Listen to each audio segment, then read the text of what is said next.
The Kenyan scenario, it has become more of Raila Odinga and Uhuru Kenyatta, the big man syndrome in Africa. Yes. That is the problem of Africans. The misguided belief by Africans that their political leaders are messiahs to be compared with Moses holding a rod in his hand and parting Red Seas. My view is that democracy is a competition of ideas, and those who have ideas put them in the marketplace and the people choose. But unfortunately, in many African countries, first of all, we are wedded to ethnicity. Number two, we are wedded to demigods. And once you choose that path, then you've got to pay the consequences. When you treat people like God for too long, they begin to think that they are God, and they begin to behave like God, and they begin to think that they are infallible. And you pay the consequences. And Africa is doing so and will continue to do so until the day our eyes are opened. So does democracy then have a future in Africa? Isn't it a misplaced concept here? This thing called democracy. First of all, in Africa, we allow the Western Europe to define for us what democracy is. We are told that democracy must mean elections after every 5 years. We are told that democracy must mean political parties. We are told that democracy must be endorsed by Western Europe and European Union at every election cycle. We must ask ourselves, what is democracy? Is participation of the people. Is it possible for us to define for ourselves what democracy means, as long as it means participation of the people? Africa allows ourselves to be defined by others.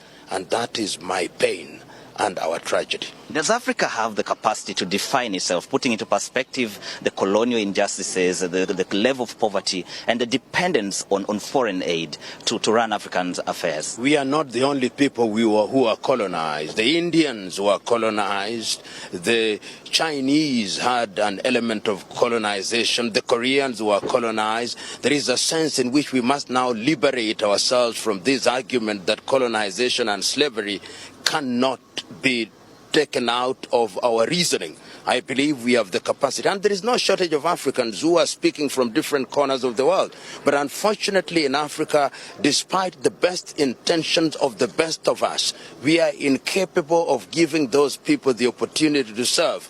But we have men and women who know what ought to be done. But Africans in their critical mass are not listening to the voices of reason, which cannot be heard even in their purest tones. Let's talk about the concept of political parties in Africa. What are your views about the parties that exist? Do they contribute to this animal you call democracy? First of all, do we have political parties in Africa? There are very few political parties. In Africa, I can only mention a few as constituting what I can refer to as political parties. Chama cha Mapinduzi in Tanzania is a political party. The ANC is a freedom movement converting into a political party. Frelimo is a freedom movement converting into a political party. MPLA in Angola. But in many countries, what we have are formations which are owned by individuals masquerading a political party with no ideas. And they engage in elections every 5 years, and they change their names every 5 years. These are not political parties. Political parties must be underpinned by clear ideological foundations which inform the quality of people's lives in its different facets. What we must therefore do is to ask ourselves, do African political parties qualify to be called political parties in the classical sense? My answer, very few of them qualify.